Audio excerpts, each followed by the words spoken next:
Aloha and welcome to your 8th Sacred Night of Christmas. I'm so grateful we've been through this journey already, quite a few days, and we've gotten a lot of insights, a lot of clarity, I hope.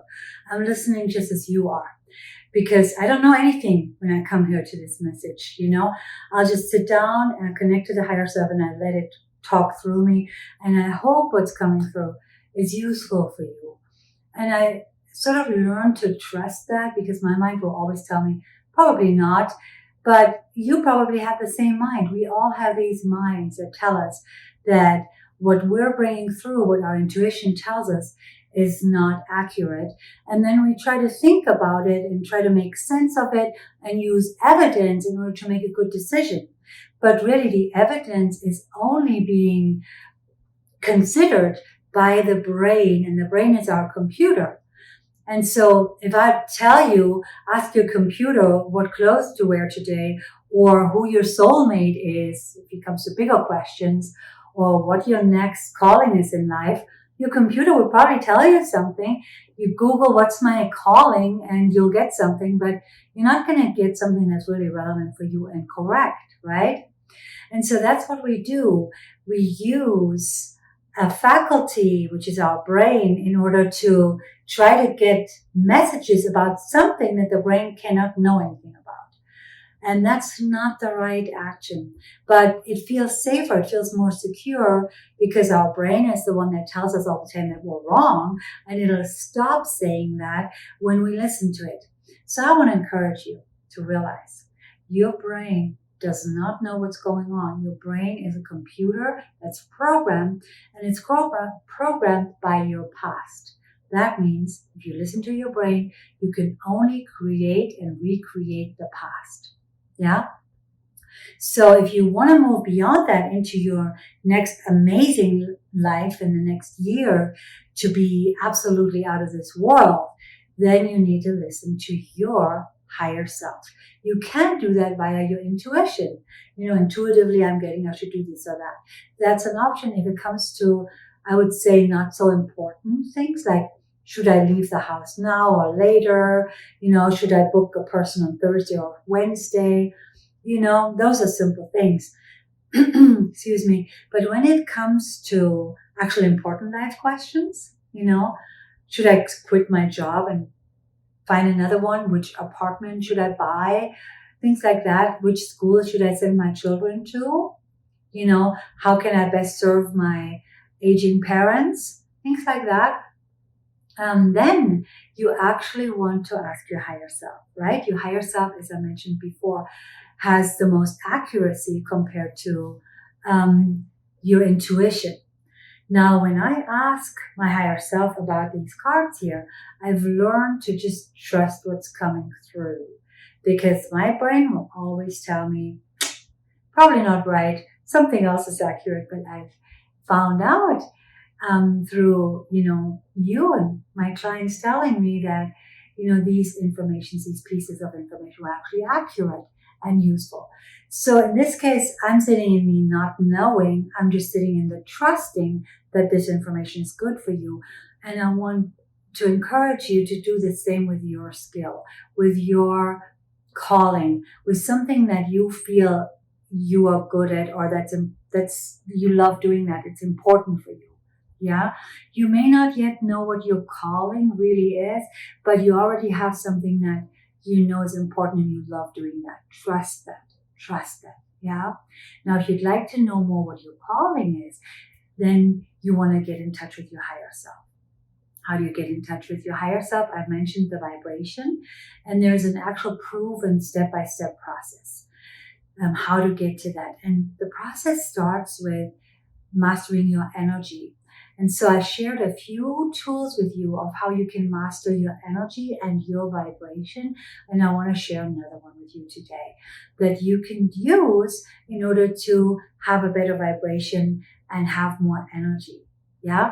And when you have more energy and a higher vibration, you're going to be more likely to actually receive the messages from your higher self correctly, because you're not operating from survival here, back of your brain. You're operating from the frontal lobe, which is connected to the pituitary gland and the pineal gland, which are the broadcasters and the receivers for the messages from the higher self. Yeah?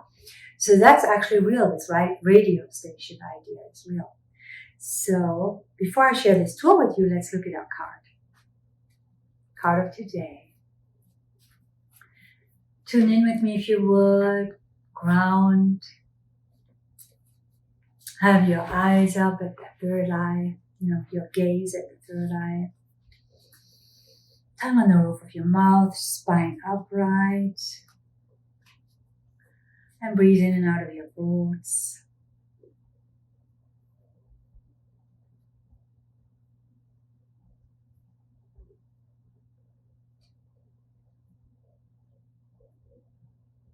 Card of today. This is the month of July.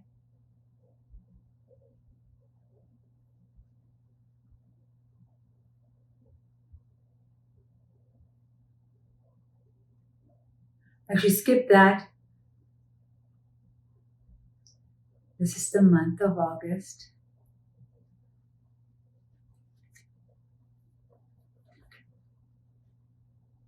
Oh my God, Ariya Kora blossoming. I love it.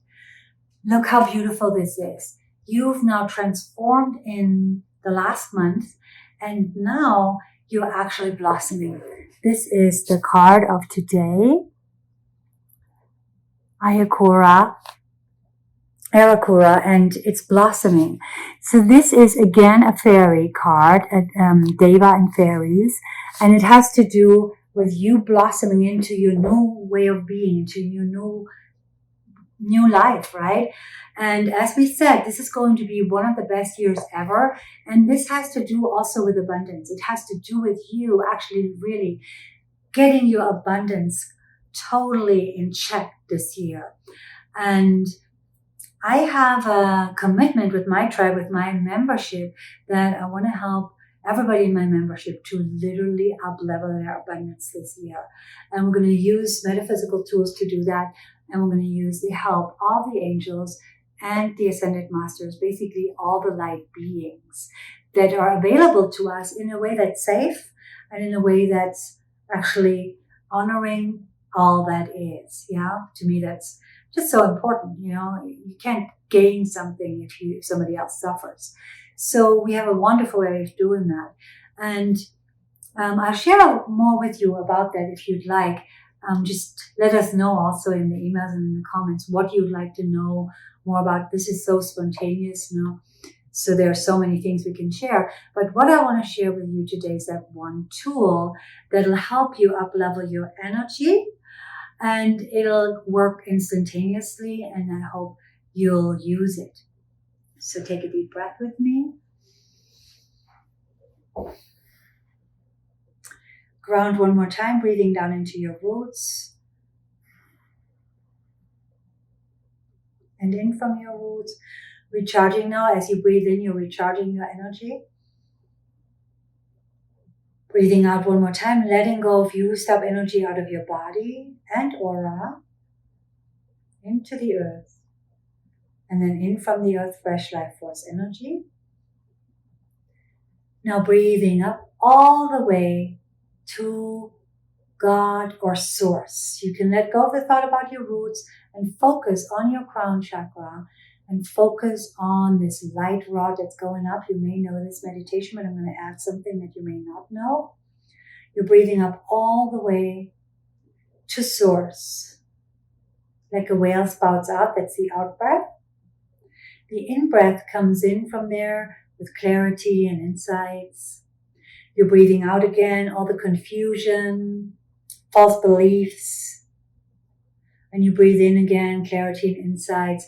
Now you keep breathing in your own rhythm. As you breathe out, you let go of whatever needs to go up from your body and aura. And you breathe in what you need into your body and aura in order to fulfill your mission in life. The upward breath is about your mission and guidance. The downward breath into the earth is about vitality and health. And also, manifesting. So now we're going up again together. And out, in. Good, and now breathe into your heart from both directions. Breathing in from above and below. And out to above and below. And do that for a few moments in your own rhythm. In from above and below. It's you gathering the energy into your heart. And then you breathe out from above and below, to above and below, where you're letting go of the energy. One more time. In. Focusing on love now, breathing in unconditional love, breathing out what hinders love. Do that for a few moments in your own rhythm.